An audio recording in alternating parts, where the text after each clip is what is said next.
রাসূলুল্লাহ সাল্লাল্লাহু আলাইহি ওয়াসাল্লাম বলেছেন, আমি কিয়ামতের দিন আদম সন্তানের সর্দার হব। আমি প্রথম ব্যক্তি যাকে প্রথমে কবর থেকে ওঠানো হবে, এবং আমি সর্বপ্রথম আল্লাহর নিকট সুপারিশ করব, এবং প্রথম আমার সুপারিশই কবুল করা হবে। কেয়ামতের দিন রাসূলুল্লাহ সাল্লাল্লাহু আলাইহি ওয়াসাল্লামের সুপারিশ লাভের সবচেয়ে ভাগ্যবান ব্যক্তি সম্পর্কে হাদিসে বর্ণিত হয়েছে। হযরত আবু হুরায়রা রাদিয়াল্লাহু আনহু হতে বর্ণিত, তিনি বলেন, আমি বললাম, হে আল্লাহর রাসূল সাল্লাল্লাহু আলাইহি ওয়াসাল্লাম, কিয়ামতের দিন আপনার সুপারিশের অধিক ভাগ্যবান কে? তিনি বললেন, হে আবু হুরায়রা, আমি ধারণা করেছিলাম যে তোমার পূর্বে এ হাদিস সম্পর্কে আমাকে আর কেউ জিজ্ঞেস করবে না, কারণ জানার আগ্রহ তোমার মধ্যে আমি অধিক প্রত্যক্ষ করে থাকি। কেয়ামতের দিন আমার সুপারিশের অধিক ভাগ্যবান ওই ব্যক্তি, যে ব্যক্তি অন্তরের অন্তঃস্থল থেকে বলবে, লা ইলাহা ইল্লাল্লাহ, অর্থাৎ আল্লাহ ব্যতীত কোনো সত্য ইলাহ নেই। অন্য হাদিসে বর্ণিত, অন্তরের অন্তঃস্থল থেকে লা ইলাহা ইল্লাল্লাহ বলার অর্থই হলো, সে যেমন আল্লাহ তাআলাকে একক ও অদ্বিতীয় বলে বিশ্বাস করবে, তেমনি আল্লাহর যাবতীয় বিধানকে যথাযথভাবে মেনে চলবে। আলোচনা হতে বোঝা গেল, জাহান্নামে প্রবেশের মূল কারণ হলো আল্লাহ তাআলার সাথে কুফরি করা। অতএব জাহান্নাম হতে মুক্তি লাভের প্রধান উপায় হলো ইমানের ৬টি আরকানের প্রতি বিশ্বাস স্থাপন করা এবং সৎকর্ম করা।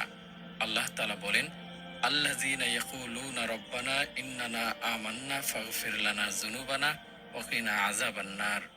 যারা বলে, হে আমাদের রব, নিশ্চয় আমরা ঈমান আনলাম, অতএব আমাদের পাপসমূহ ক্ষমা করুন এবং আমাদেরকে জাহান্নামের আযাব থেকে রক্ষা করুন।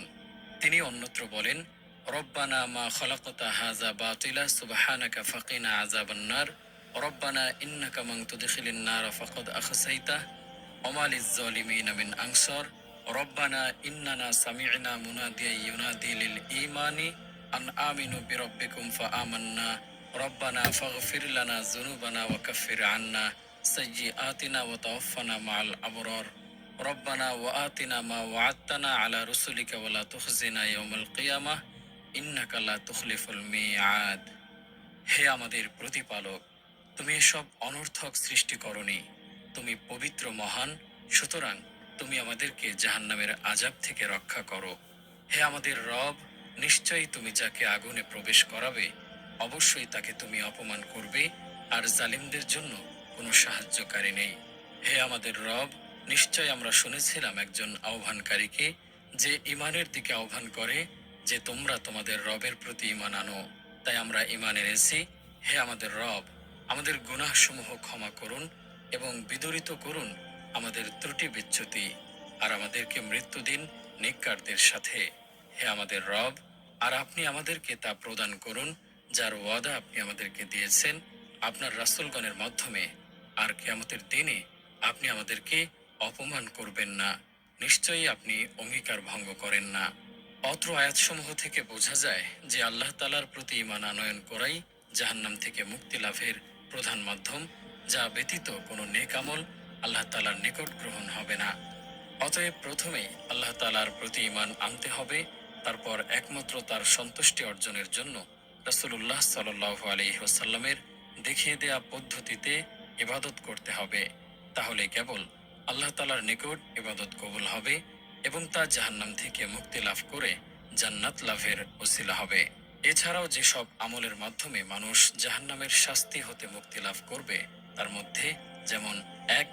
আল্লাহর প্রকৃত প্রেমিক, যারা আল্লাহ তাআলার প্রতিটি আদেশ যথাযথভাবে পালন করেন এবং প্রতিটি নিষেধ নিঃশর্তে বর্জন করেন এবং তার সাথে শিরক করেন না, তারাই আল্লাহ তাআলার প্রকৃত প্রেমিক, যাদেরকে আল্লাহ জাহান্নামের কঠিন আযাব থেকে মুক্তিদান করবেন। হাদিসে এসেছে, আনাস রাদিয়াল্লাহু আনহু হতে বর্ণিত, রাসূলুল্লাহ সাল্লাল্লাহু আলাইহি ওয়াসাল্লাম বলেছেন, আল্লাহ তাআলা তার প্রেমিককে জাহান্নামের আগুনে নিক্ষেপ করবেন না। ২.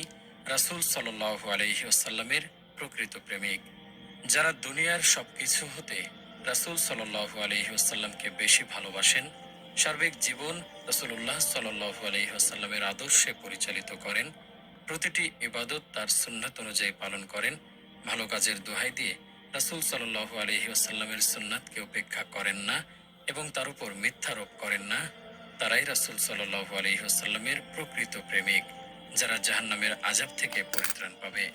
হাদিসে এসেছে, আলী রাদিয়াল্লাহু আনহু হতে বর্ণিত, তিনি বলেন, রাসূলুল্লাহ সাল্লাল্লাহু আলাইহি ওয়াসাল্লাম বলেছেন, তোমরা আমার উপর মিথ্যারোপ করো না, কারণ আমার উপর যে মিথ্যারোপ করবে সে জাহান্নামে যাবে। অন্য হাদিসে এসেছে, আনাস রাদিয়াল্লাহু আনহু হতে বর্ণিত, তিনি বলেন, এ কথাটি তোমাদের নিকট বহু হাদিস বর্ণনা করতে প্রতিবন্ধকতা হয়ে দাঁড়ায় যে নবী সাল্লাল্লাহু আলাইহি ওয়াসাল্লাম বলেছেন, যে ইচ্ছাকৃতভাবে আমার উপর মিথ্যারোপ করে সে যেন তার ঠিকানা জাহান্নামে বানিয়ে নেয়। ৩.